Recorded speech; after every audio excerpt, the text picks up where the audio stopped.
exclusive interview with Conan Angelo.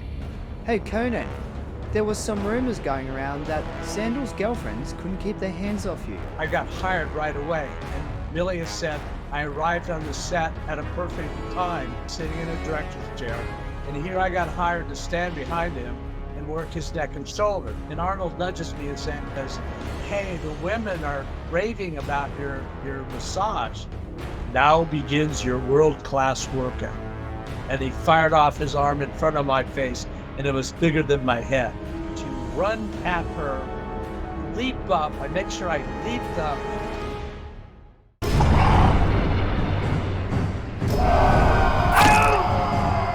Death to the tyrant!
The Ascendant King. This is Conan!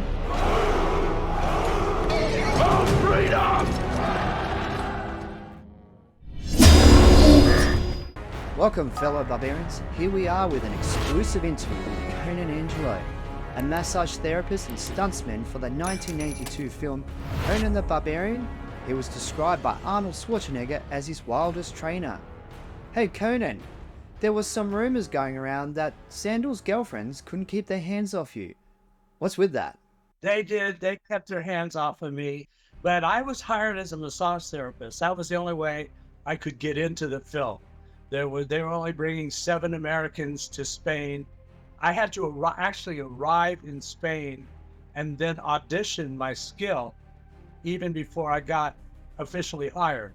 But once I demonstrated my skill, especially to John Milius, I got hired right away. And Milius said I arrived on the set at a perfect time, meaning he had been filming out in the snow that the burning of the village and the battle that went on, and he was sick. It was a 12-hour day sitting in a director's chair, and here I got hired to stand behind him and work his neck and shoulder. Was Milius the first person you worked on as a massage therapist? The first person that I worked on was Sandalled, and you know how hot she is, and that was like my first job. The producer, Rafaela Di Loretta, said, take care of her. That was her instructions, and I went, that's cool. I got 5 months of taking care of her. I'm just super professional.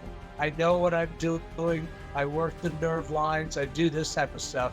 And one evening in Spain, I'm sitting having dinner with Arnold, and Arnold nudges me and says, hey, the women are raving about your massage.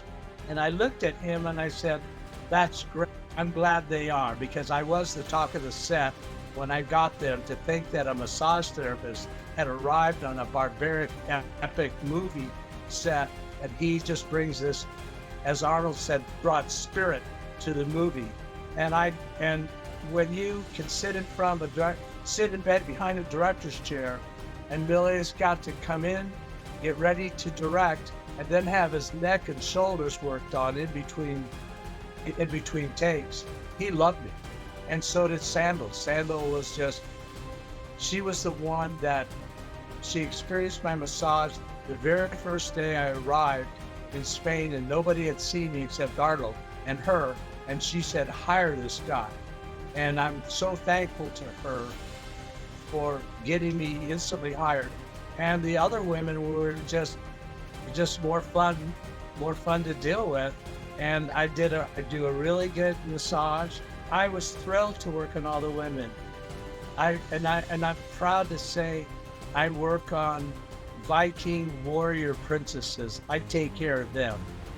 That's my style. That's fantastic. So, what got you started to become a fan of Conan?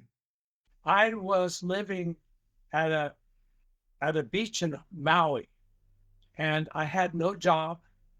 I was one of the 110, let's say, hippies that were living on this isolated cove in Maui, way 30 miles from the first person.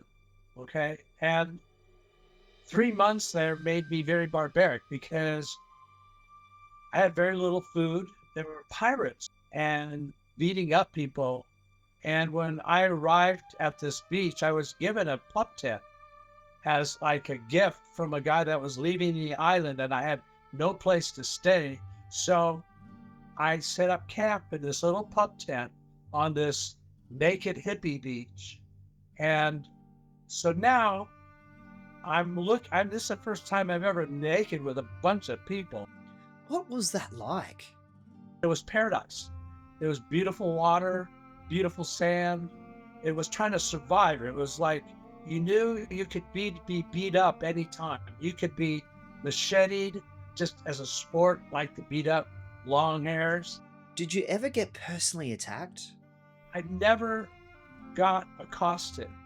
How did you manage that?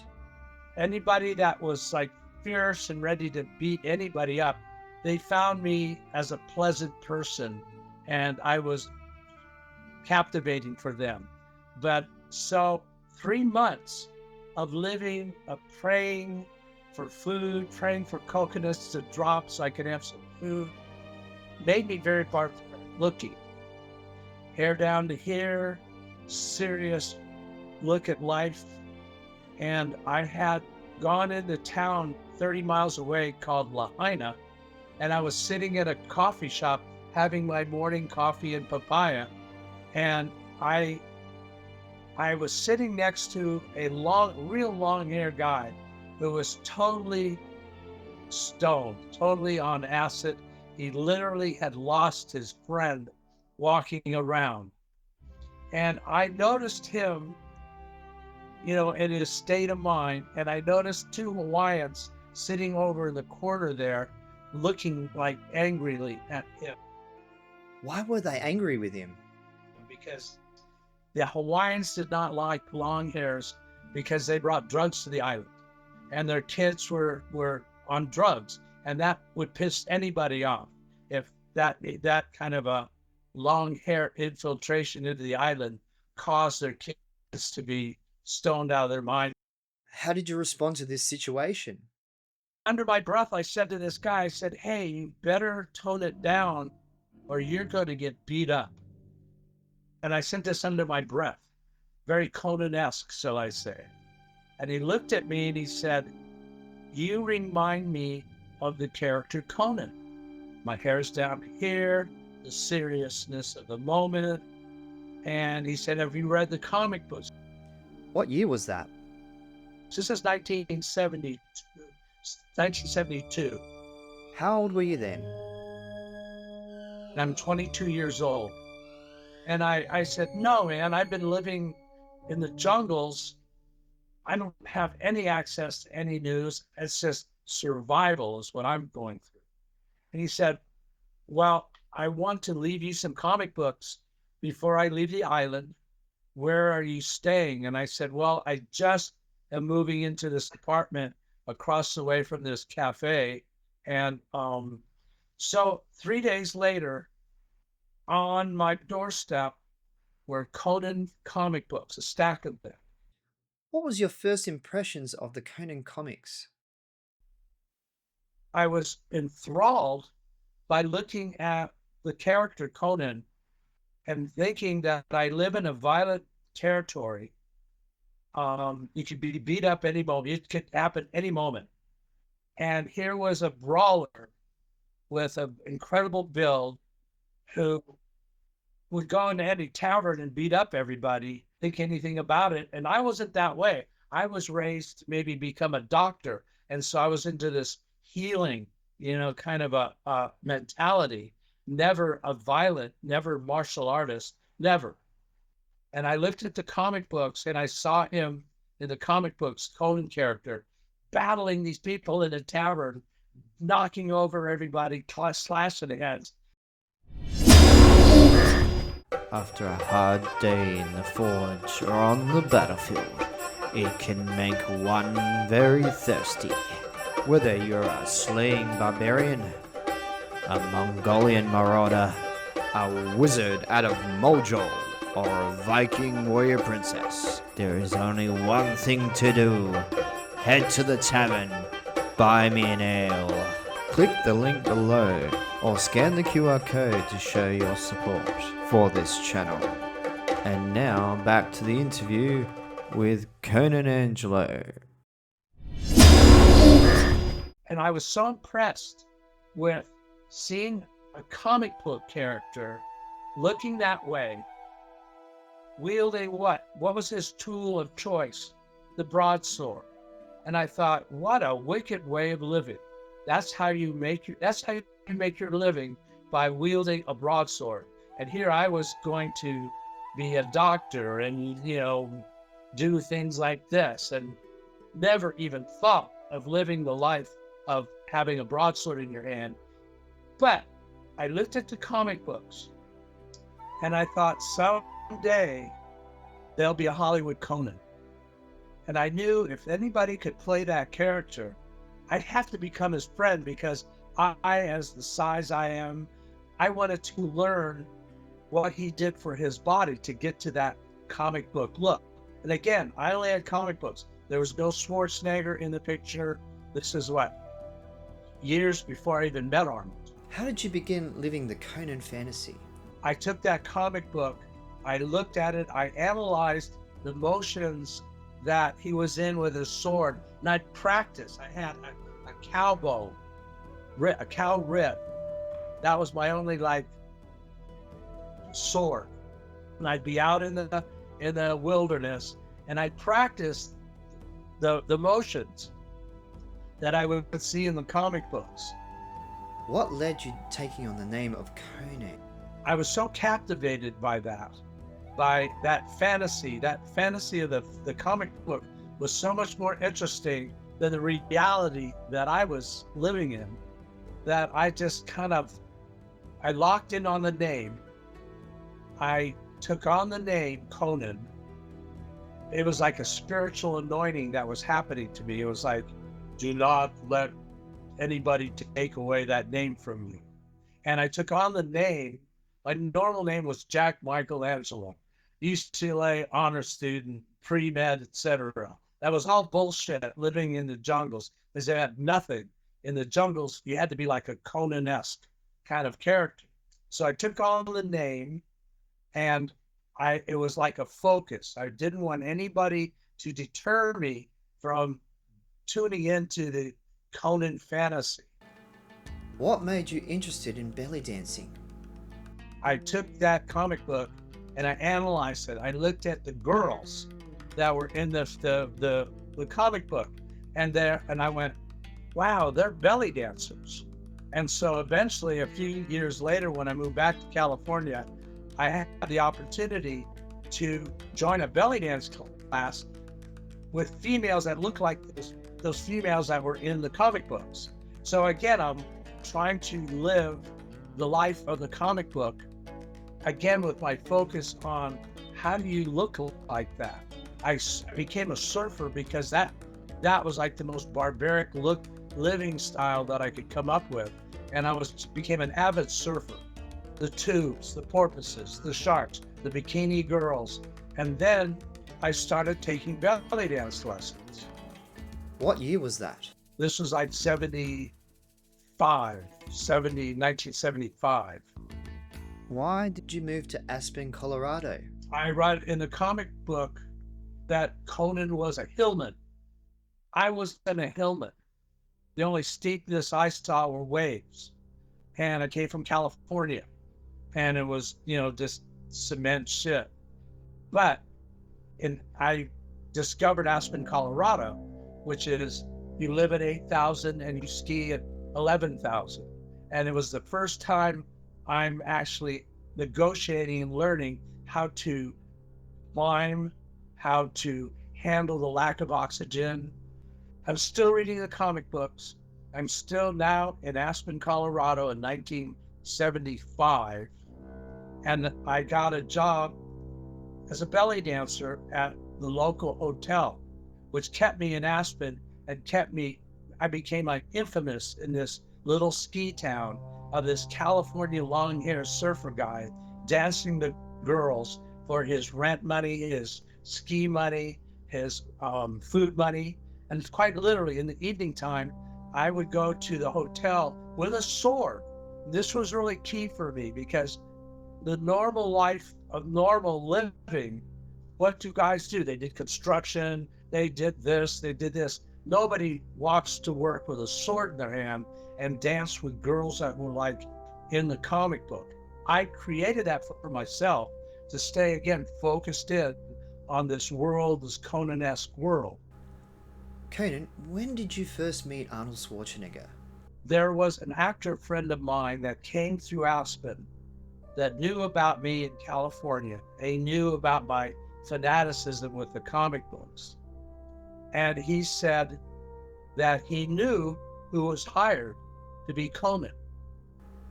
What year was that? This is 1976. The movie's made in 82.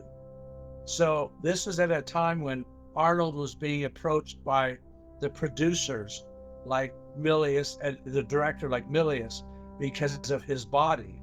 And I knew nothing of him. All I knew was comic books. And then there was like this spiritual connection with him where a guy relates that I know who was hired. So Arnold came to Aspen for the very first time in 1977. He was brought there by a girlfriend of his called Susan Moray, who would become valuable to me 8 years later. What I did is I heard that Arnold was in town. He wrote a book, Education of a Bodybuilder. And my girlfriend at the time was in the library and she had seen that book and brought it to my attention. What was your first impressions of Arnold Schwarzenegger's book on bodybuilding? I looked at this book going, wow, look at this guy's body. Here's the Conan of that comic book character. So he came into town. I knew where he was staying at a hotel room. I knocked on his door and he opened the door. What was it like meeting Arnold in the flesh? There I was looking at a gentleman that obviously had done his homework for the body. His skin was glowing. I was so impressed because I was always into healing. Here's the best example of health that I'd ever seen. And I just poked my head in as he introduced me to his girlfriend, Susan Moray. And I said, I'm the only one in Aspen that has checked out your book. And he goes, and I said, my name is Conan. And he took a step back and we shook hands and I bid him farewell. And then that impressed me. Consider I finally met the cartoon character that instinctually knew that I wanted to become his friend, his fighting friend. I really, in my mind, I didn't want to be like, oh, look at him. No, I wanted to be alongside him, hacking away. I imagined me on a Viking ship up front, and that was my fantasy. So consequently, I saw the opportunity to meet him further. How did you manage that? The opportunity was to hire him for a bodybuilding seminar. And I raised the money. I walked around Aspen, Colorado saying, I'm bringing in Arnold Schwarzenegger to Aspen for a bodybuilding seminar at the local theater. Arnold flies into town. He walks, we meet, we go to a local gym, pick up a weight bench and weights, bring it to the local theater, set it up on stage. And he wanted me to come up on stage. I said, no, we want to watch you perform, right? And what was interesting to me is to see him with a weight bench and weights. He looked like a giant kid with his toys. He obviously knew his that resistance training. And that was his whole purpose anyway, was to be a person that when people lifted a barbell, they would think of him. That was his mind back when he was like a late teenager. So now I am his buddy. I'm the one that has now got him $1,000, being with him, sitting in a taxi cab with him to go have dinner together. This is my first time connecting with him. And the fact that I was with him at the theater, organized this whole thing it was only like the serious bodybuilders that were in Aspen. There weren't that many, but it was like the neatest tight-knit group that were aware of Schwarzenegger. So I'm in the taxi cab, I'm looking at his legs, and his legs are monstrous. We were eating dinner together, and I'm looking at his arm. I mean, it was so neat to see somebody who did his homework for the body. And he did, obviously. And he said, "What are you looking at?" And I go, "I'm just looking at your friggin' arm, you know?" But that was the beginning of our friendship. And the reason why I wanted to find out who the person would be playing this character and become his friend. So now that has begun. Did Arnold come back to visit Aspen? Each year he would come out, 77, 78, 79, 80, 81. He would come out to ski. And he'd call me up. He said, "Meet me in 5 minutes." And whatever I was doing, man, I'd rush together to be with him. And he would take me out to dinner. We'd go up on the mountain and ski together. We were buddies. It was so neat. It was a time when he hadn't done any of the other movies. Conan was going to be the make or break movie for him, right? And I am with him now each winter, walking the town together. Girls everywhere wanted me to introduce Arnold to him, and guys coming up to me because I was like the conduit to introduce Arnold, right? And that was so cool because I was so unusual to the Aspen crowd anyway. I was the long hair belly dancer, which, because Aspen was such a European town, to be a belly dancer, how crazy is that? Well, now they're seeing me with Schwarzenegger. Now they see why I was doing what I was doing. I was trying to live this character in my own way in the modern world. So Conan, how did you eventually get into the movie? 82 comes up. The movie starts. I'm going crazy. I knew I was supposed to be in the movie. And I had tried a year before sending the producers, Ed Pressman, "Hi, my name is Conan. I will fly you to Aspen. I am the head massage therapist for this gym. You will be massaged so I could show you my skill so that it could be applied to this movie. Thank you very much, Conan. Thank you for being so persistent. We're only, thank you." That's it. How did that make you feel? I was forlorn. I was going crazy because I knew the movie had started and I knew I was supposed to be there because of all my background of trying to live that fantasy and becoming Arnold's friend. I needed to be there. That's in Spain. So from there, what did you do next? The gentleman that I used to do massage work on was George Hamilton, this famous actor, extremely groomed guy. And he had heard about my massage before any of the movie or anything like that. And he would come to Aspen, live in his mansion, and I'd be working on him. And I said, "Hey, how do we break into a movie?" While he's on the table, I'm working on him, and he says, "What movie?" I go, "Conan the Barbarian." He says, "Oh, it's my buddy who wrote the script and is directing it, and I'll give him a call when the massage is finished." So there, I've got this magical connection now. And it was, he put me on the phone with Milius. And I get to talk to John Milius for the first time, introducing myself.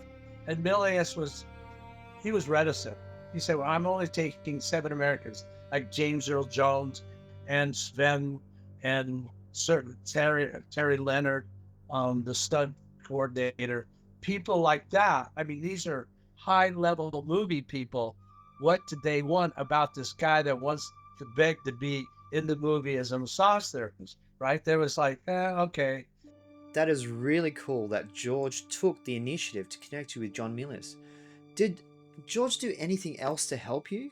So George went away and he met with Milius before he went to Spain. He comes back to Aspen a month later, or a few weeks later. I mean, I wasn't missing much of the movie. And he says, I got the script and I've got you a letter that says, if you come to Spain, we will look at you. That's all. There was no guarantee. There was nothing. George said, listen, I came to Hollywood with $54.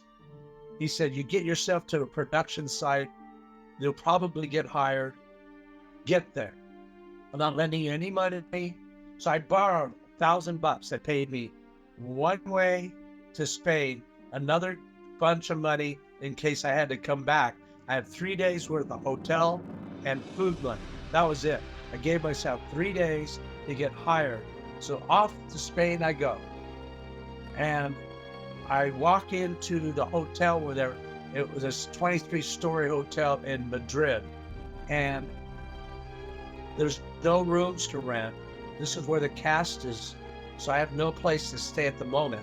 I sat on the couch waiting for Arnold to come back. He was filming the orgy scene. So he walks into the door. He sees me in the hotel room. He looks at me. He looks at his watch. He says, we work out in an hour. See you downstairs in the gym. All right. I haven't seen the producers. I don't know if I'm hired, but there was 2 things I wanted to accomplish. I wanted to train with Arnold, and I wanted him to teach me the broadsword. Those are 2 Conan-esque things that I wanted, 2 goals that I wanted to accomplish. How did you first meet Sandal? So the first thing, right off the bat, I'm down in a little gym with Arnold. And down in this little hotel room that was just a specific gym for Arnold to train was Sondel Bergman. She asked Arnold, who is this guy? And Arnold says, he's from Aspen, and he's trying to be hired as the massage therapist. She perked up. She came right over to me. She says, I've been climbing the tower for 3 days. My back is hurting. Can you help me? I put her on a weight bench. I do my magic fingers on her back. And then I do a little workout with Arnold. And I bid him farewell. I go find a hostel nearby and to have some place to stay. And unbeknownst to me, Sandal went back to the movie set the next day and said, hire this guy. I didn't know that because I gave myself 3 days worth of money.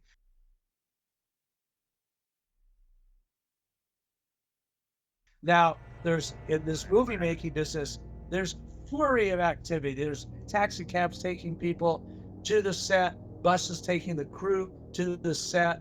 I was like this pawn in this plethora of activity, and nobody was really paying attention to me. So again, I connect with Arnold the next day, but I'm not hired yet. I went to the producer and I said, hey, I'm here. Can I show you my skill? So he cleared his desk. It was an office that they created in the hotel, a room. And I did a work on him. And he said nothing. Yes, that was the producer Buzz Feischentz. So far, you have no idea that you'll get hired for the movie. What did you do next? So now it's the 3rd day. I have running out of money. I am ready to give up. because nobody's really paid attention to me. And I'm sitting in the hotel restaurant, and I don't understand Spanish. And I still don't, I still like no comprende kind of type of person. And I heard three women in the next booth talking English.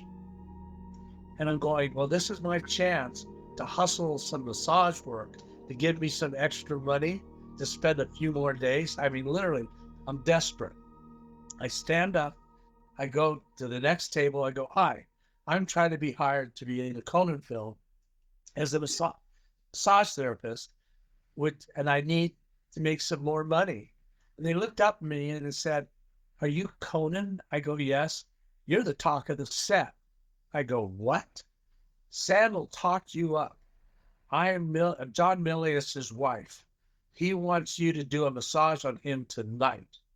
Yes, that was Celia Milius, former wife of John Milius.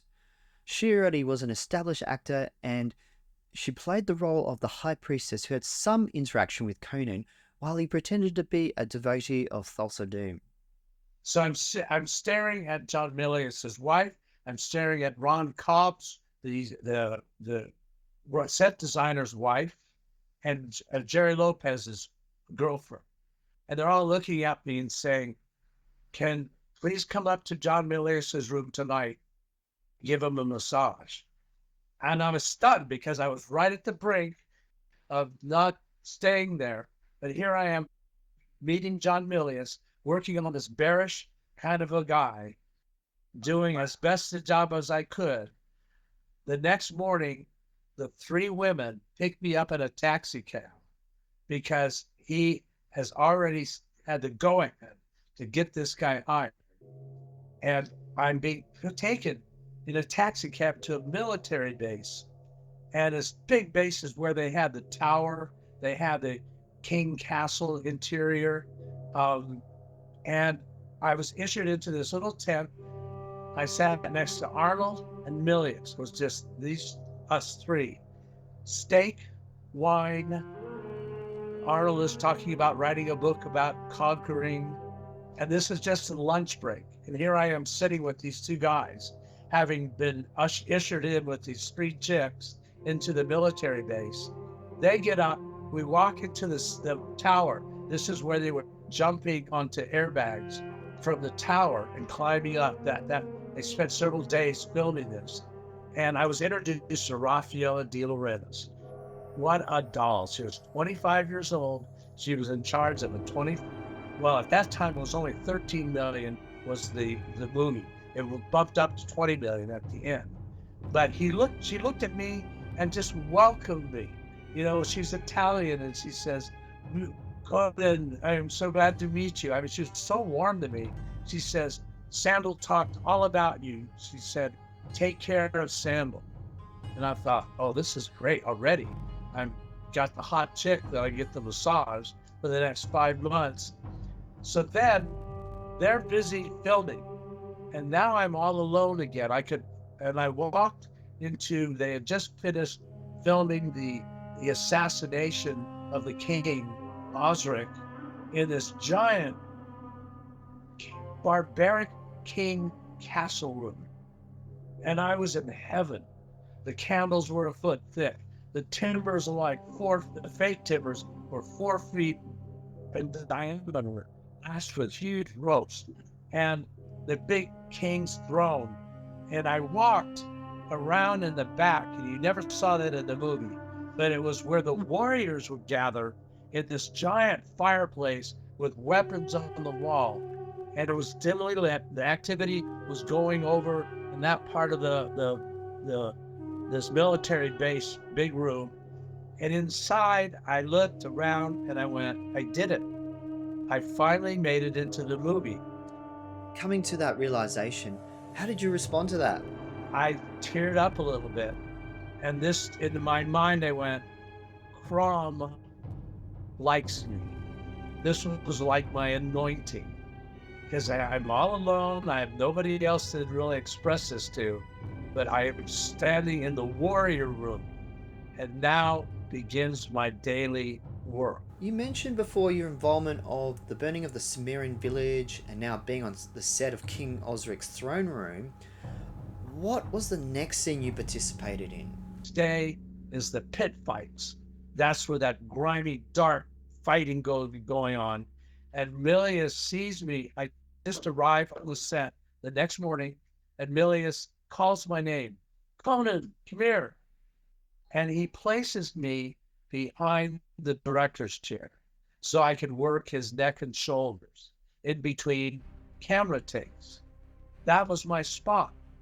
That was the beginning of my work, was to stand behind the friggin' director, watch him direct, watch him confer with Terry Leonard and Arnold about the stunts, talking to Milius about the writing, how important the writing, the script was, and how it diverged from the actual filming at times.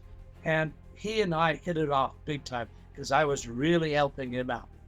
But I could go anywhere around the set, but my first place was right behind the director and doing massage work. I brought a skill that nobody else had. Arnold was very impressed with what I did. In fact, after working a month and a half of doing stuff like this, they came up to me, Milius and Arnold, and Milius gave me his production patch that says A-Team Conan. And they both presented me with this patch that said, you are really part of this production team. So I took that. I was so thrilled with it. Now, through the movie, I was not like a hire where I was used a little bit, then I left. I was there to experience the whole friggin' movie. I was there to enhance Milius. I was there to be training with Arnold that evening. I was there to meet Terry Leonard and work with the second unit director. Yes, Terry is one of the greatest names in the movie industry in stunts. He has worked on other franchises, including Indiana Jones. Since then, he hasn't stopped working on major films. He's the guy that takes the general filming, and it's an isolated stunt world. That's him. And I become really good friends with this guy. Terry Leonard, people don't realize how incredible a stunt guy, this guy. He worked with John Wayne. He would show me photos of him in the cavalry outfit behind John Wayne and horses, and how he would flip cars for dynamite and figuring that out, flip cars. And here I am, part of the second unit team, and he gave me the stunt patch for helping burn down the village. I had incredible experiences from then on for 5 months. I was very much part of that film. And because Milius liked me so much, after working on him all the time, he says, I want to use you in the movie. What other scene and role did Milius get you to play then? There's a part where they're carrying this big soup kettle. Yes, the split pea and hand soup. And they pour it down the stairs, and his hands and skulls go out. And he wanted me to be one of those guys. But he found out that they were all taken care of. So he said, well, I'm going to put you on this scaffolding on the interior of this Neanderthal eater of the dead kitchen. And you're going to be up on this scaffolding with all these gutted rubber bodies hanging. And you're going to take a rubber body and hand it down to the people down there so they can hack it up. In the meantime, Arnold and Sandalled and Jerry are sneaking through the kitchen. So my film debut was in the interior of this Neanderthal eater of the dead kitchen. They put me on the scaffolding, so I was more apparent. Things were magical for me. Things were working in my favor in terms of being seen, right? So I'm up on the scaffolding. Before that, they sent me to the costume room. And there, they put a beard on, they put this hat on, they put these clothes on. I walk out in front of Milius, and he says, he looks too good. I looked like I was from Spartacus. I mean, I looked great. They hacked up the thing, they put Vaseline and dirt on me. And I'm up on the scaffolding. As an actor, I'm going, what kind of character, what kind of I'll play the friggin' guy blind. So as I'm going down the scaffolding, I'm feeling the bodies, these rubber gutted bodies, until I get to the female. And I'm going to grab that female body and I'm going to hoist it down. So it's in the movie. It's got me moving across the place. And again, I'm in character, training him blind. And it also shows a close-up of Arnold and Sandal looking up, and I'm handing down this body. All right, my little movie moments, right? What was Arnold's response to your first appearance in front of the camera? Arnold says, "You did great." He took me aside. I'm in that giant kitchen, and he took me aside and he says, "Now starts your training, your broadsword training." He literally took me aside and started teaching me the strokes. And you know, when you see his people try to mimic him on Facebook, but if you look at the way he stops it, the reason I think is because the last part of the stopping of the sword is the flick of the wrist. And so he was telling me these nuances, and I'm going far out. I'm training with him, and now he's teaching me the broadsword. I've earned my stunt patch. I've earned the patch for being part of this Conan Barbarian epic. And now I have several months more of living the different parts. Tell us more about the other roles you played. I play different parts. Falling down well, I get killed in back-to-back scenes as they put ugly masks on me. How did it make you feel wearing the mask? Made me feel so homely and so forlorn. It was like I looked at people and people were like, "Oh, that guy's so freaking ugly," and I felt it.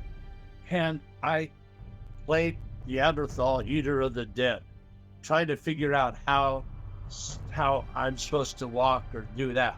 They put blood bags on me. So now my second scene is now I'm doing a stunt.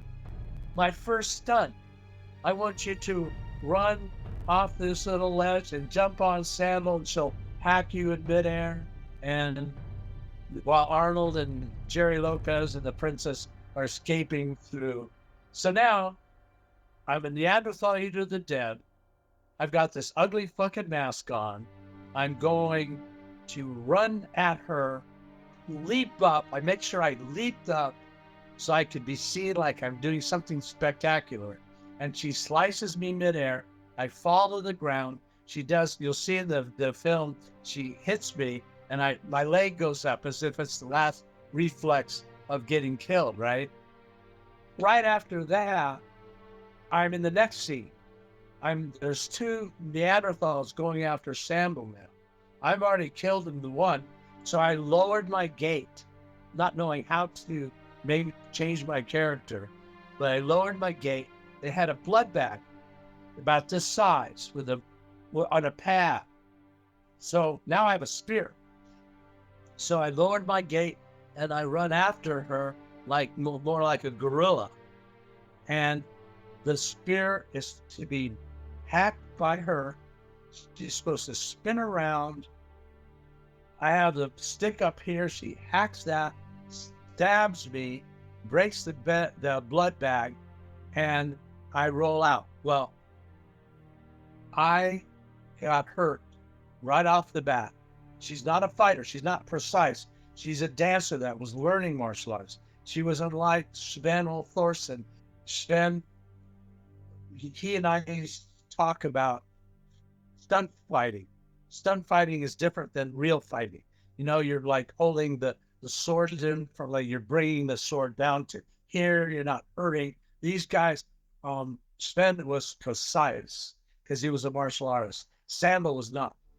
Sandal was scary. I'm supposed to run full force into her like a Neanderthal with a notched spear. Supposed to hack it off, go like that. She does that, spins around and stabs me she missed. She hits me in the ribs. So second take, They put the blood bag there. Same thing, boom, she hits me on the other side. And now the third time, when she spins, she's not even looking. And I literally went to Terry Leonard, who's the stunt coordinator.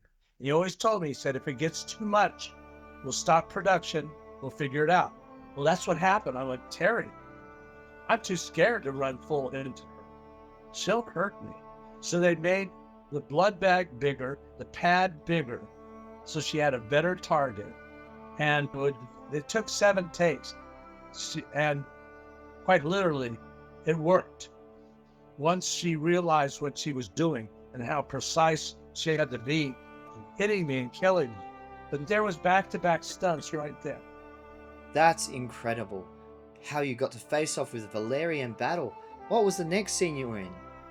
There's a scene where it's the guy being pitched down the well. And he had done the stunt. It's a well here, and then you fall into like 3 tiers of boxes down this well. Well, he had hurt his ribs.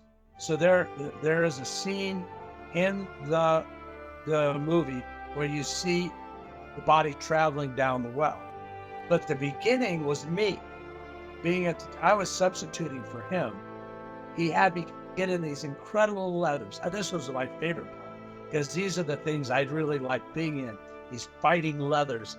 And I had a hood over my face because they had to keep me concealed. If I was playing all these parts, they wanted to make sure my face was concealed, either with that hood or with face masks, etc. So there I am at the top of the well. She stabs me.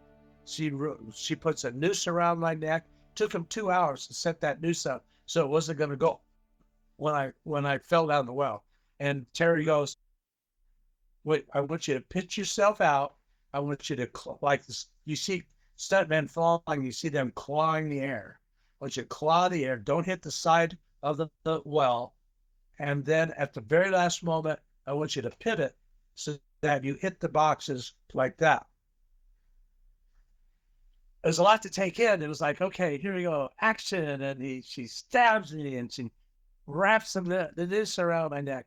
And I make sure I don't pitch myself out further to hit the wall. I just kind of fold down doing that at the very last minute. Boom. And I'm laying on these boxes. It felt really cool. It was soft landing, right? And Terry Leonard's got a camera shooting up the well. And I'm waiting and I'm waiting. He says, cut. And I was so excited. I go, this is a stunt I want to do again. So I started climbing the rope and Terry Leonard laughs. She says, Conan, you did it in 1 take. I want to call you 1 take Conan. Age of Conan Unchained. The mythical lands of Hyboria calls to thee. Wondrous quests are a need to be vanquished.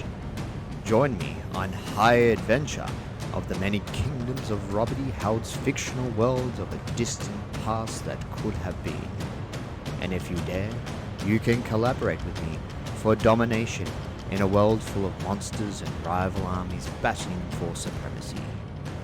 Throughout the episodes, I'll be giving commentary on Howard's Hyborian Age, and I'll be taking chats from viewers and co-players to discuss all things Conan related.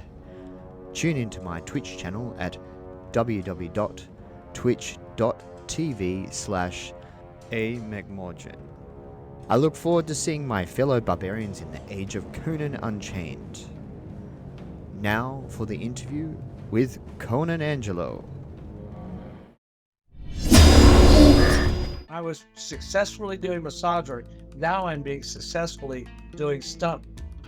And that, then I put in all these different characters when the reason is that Milius didn't want to go through the process of having to go to the guy that hires people to get a character to play the part. I was right there. He goes, Conan, get in that outfit. Do that. Lay him on that rock. We'll have blood spilling out.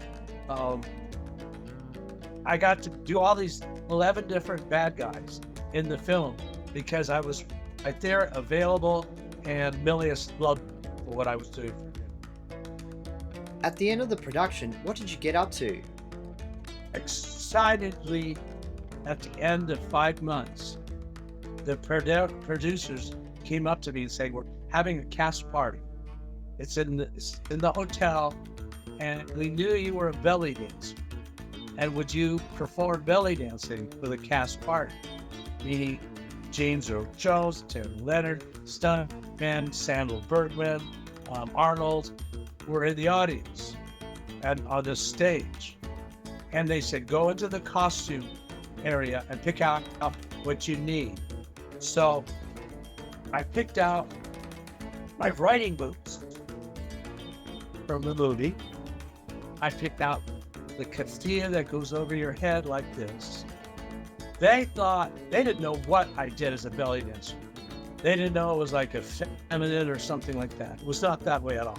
I enlisted 2 flamenco guitarists behind me, and they started playing, and I performed wide belly dancing to sandal.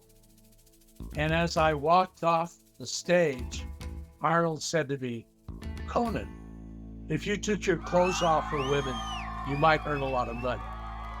That registered in my mind big time. Okay? So now I belly dance at the friggin' cast party. So that was like the culmination of my entertaining whoever I was entertaining. The very last day, we're having breakfast in the hotel breakfast room. James Earl Jones, Arnold, and Sven, and other people. And I'm ready to go. I've got a car waiting for me, and I've got a gentleman, and we're going surfing from Spain up through Portugal, and I have already a ride back to London and then off back to California. So I was bidding them farewell, and I came up to James Earl Jones, and he watched me over all these months. He saw me participating with the production. He saw me massaging the chicks. He saw me taking care of millies. He observed me, and when I said goodbye to him, he looked up at me and he said, "Conan, I don't envy you.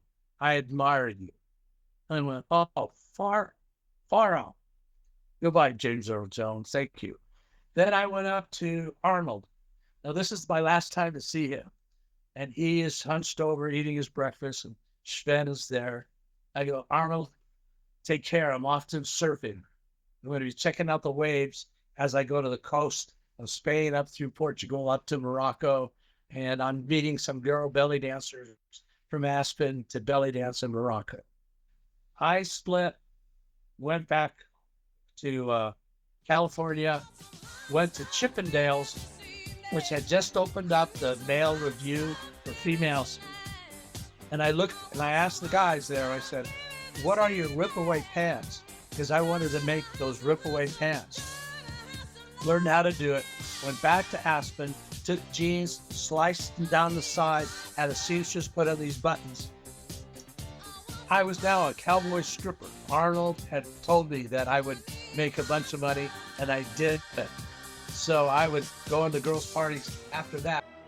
Tell us about the premiere of the Conan movie. The premiere in Aspen. Now I'm in a movie theater. I'm sitting directly centered. I've got George Hamilton's hot-looking girlfriend that knew my whole history as my date. Flanking me were all these martial artists that were friends of mine. In front of me was the police chief and the cops. And I watched this movie and I went, there I am. How would you sum up how you achieved the Conan fantasy? I had a very Conan-esque goal.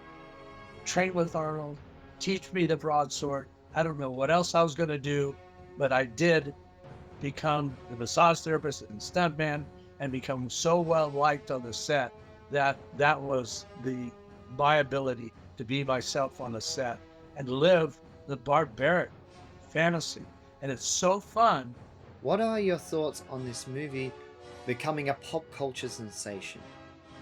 Now, because the kids that saw the movie back in 82, 83, and they're 7, 8, 9, 10, 11, 12, and it impressed them so that they got into Robert E. Howard, and they got into the Conan books, and they got into being with Schwarzenegger, and they post all this stuff now that they're adults. Oh, this is the top movie. I love this movie. I love the score. And in fact, the score, which was written by Basil Polidaris. Did you meet Basil in person back then? I saw him when he first came to the movies, to the hotel, because he was invited by Milius to come see the movie being made.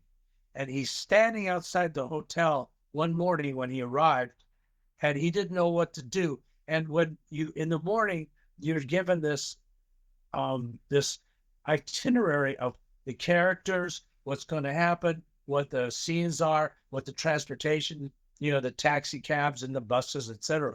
And I had a taxi cab driver, and I looked at him, and I knew I wanted to help him. I wanted to talk shop with him, and I instantly said, "Come with me." Put him in the back seat of my taxi cab driver, and the taxi, and we talked shop all the way to the film set. And I was the first to bring him to the film set. People are amazed at his music. In fact, I sat at the piano years later up in Milius's, where he showed Milius his concept for the movie. And I remember sitting at the piano going, this is cool. So I love all the people that have loved the movie. I love them. I looked at all the people that write about, oh, this is Crom, this. And Crom is my friend. I already got his blessing to be in that friggin' movie. This fact that I can go, oh, I was there behind the scenes. I saw that. I saw that being made. I saw this happening. This is what happened. This is how we had lunch. This is how Arnold, he was crucified on the tree. But that afternoon, I'm sitting next to him. He's looking at Jesus Christ, having blood. We're having like a lunch together. And the henchman, Sven and Ben Davidson, the 6'8" football player guy, we're all sitting around him. And I'm going, boy, this is just like the Last Supper. I'm sitting the actual Christ with the henchmen around him. And these are the experiences I had with him. He and I, we just had the best time. He considered me a good buddy. How did Arnold acknowledge your contribution to the movie? He saw how I gave to that film my expertise, and I became, somebody that helped his movie out. I brought, like he said, brought spirit to the movie. I enhanced people when I was on the set. If you're hurting, I'll help you out, What does it mean to you being involved in the Conan movies? I'm thrilled because I really immersed myself into that whole experience so that I can relate this to everybody else. I want to share my experience, because a lot of people, they hang their friggin' sword on the wall. They got it encased. They've got all these comic books, and I'm the one that goes, here's the comic book. Here's what I took from that comic book and put it into my life. Here's the broadsword that I swing rather than have it on a wall. This to think like the character Conan made his life swinging this and hacking up bodies. Always just go, how the hell do you get into that kind of right? And I get to do that as an actor. I get to pretend that I'm fighting giant spiders. I'm getting to pretend I'm hacking people up. Not for real, but because I was in the movie, I know the fakery of it all. And that's what my expertise is. Hey, join me and train, but it's all for fake. It's not to get hurt. In fact, what I liked about being in the movie is that after being killed a couple times that day, and I'm sitting with Terry Leonard, Arnold's fan, and we're in a Spanish restaurant, and we're talking about the stunts that we're gonna do tomorrow. To me, that was the way, the Conan way, the safe Conan way, was being with professional friggin' fighters that you could annihilate a village, you could do that stuff, get paid, having a good time with him. You mentioned you trained a lot with Arnold in the gym. Can you tell us more about the memorable moments working out with Arnold and any tips for all the aspiring barbarians to take on board in regards to training and building that Conan physique? The very first day I was hired, that was just 3 days I was there. The fourth day was like, I'm officially hired. That night in the gym with Arnold and Sven, Arnold looked at me and said, "Now begins your world-class workout." And he fired off his arm in front of my face, and it was bigger than my head. That was my beginning. I know Arnold from how he trained in Conan the Barbarian. I know how he trained in the Conan the Destroyer. Conan the Barbarian, he's an 18-year-old raw youth. Second movie, he's like a 30-year-old hardened mercenary. So there was a difference in the body. And you know there's that in the movie. And I was there, I was with him. He showed me the things that made him different. I'd have experiences with him which were so cool. It would be me. I was the only one really interested in working out with him, meaning through the whole time. Stuntmen like Sven would be hired, flown in, flown out. But it would be he and I in the gym, and he would teach me things. He would scratch his head going, "Conan, I don't know why people don't put their bodies first." And in my mind, I go, there's millions of reasons why people don't put their bodies first. For one thing, ignorance, big time. This is why I was wanting to be with him, to see what he did through the day. So we would have breakfast, or we'd work out together, and then he and I would go to the gym together. And he'd go, "I think blood into my muscle." And I'd be sitting next to him while he was doing wrist curls, and I'd see how his forearm would just kind of explode. And I thought, and I'd watch him work out, and I could see how his mind would go to body part, to body part, to body part, to body part. Then there was a moment, we're walking to our gym, and he goes, "I hate chin-ups. I had to do 10 sets of 15 for Mr. Olympia." So off we go into the little gym. He had a little ghetto blaster. And he liked 50s rock and roll music. He plunked that on, and he started to do his chin-ups, okay? So right away, it was interesting to see how his mind would take something that he hated and just did it, okay? He always promotes making habits that you don't have to think. Just do it. He talks about that now on his podcasts and stuff like that. He wants people to get into that habit of doing something.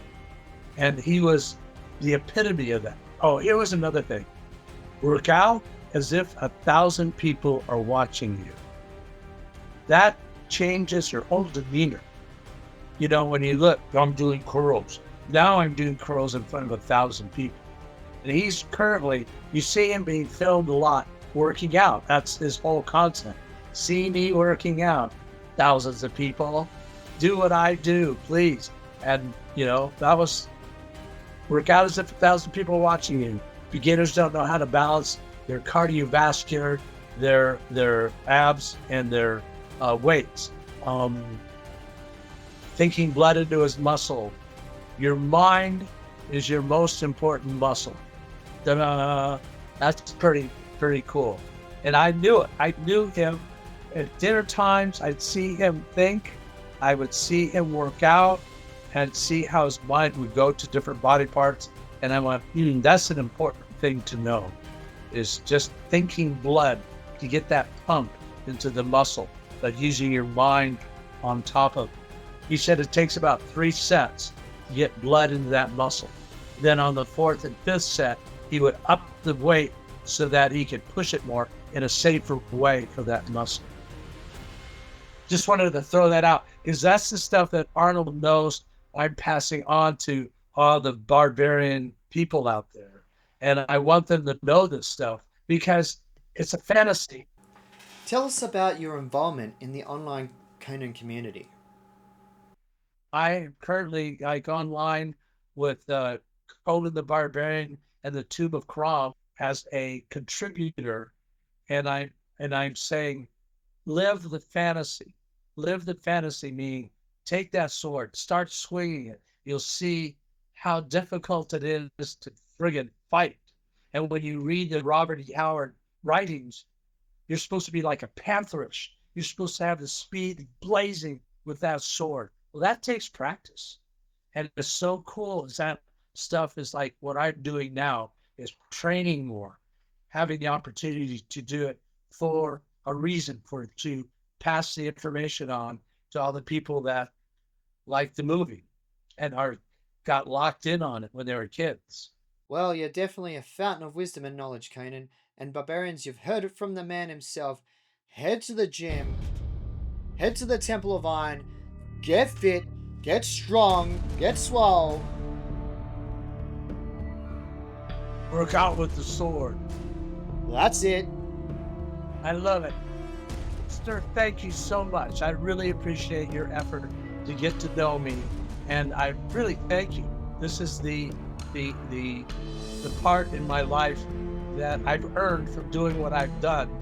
And I'm glad to pass on information. But I love your life. I love your mentality. And I appreciate you doing what you're doing for me. Thank you, Conan, for your kind words. It's a real pleasure to have you on the show. What can I say? That was an amazing story. Going from the sands of Maui, discovering the character of Conan in the comics, and pursuing the fantasy by joining the Conan movie production. The Barbarian salute you, Conan! We really admire your courage and tenacity to live out the fantasy. I can speak on behalf of a lot of the Conan fans that what you have achieved as a stuntsman, a massage therapist, and to be welcomed into the inner circle of friendship with Arnold Schwarzenegger and John Millis is itself a fantasy that all Conan fans are in awe of.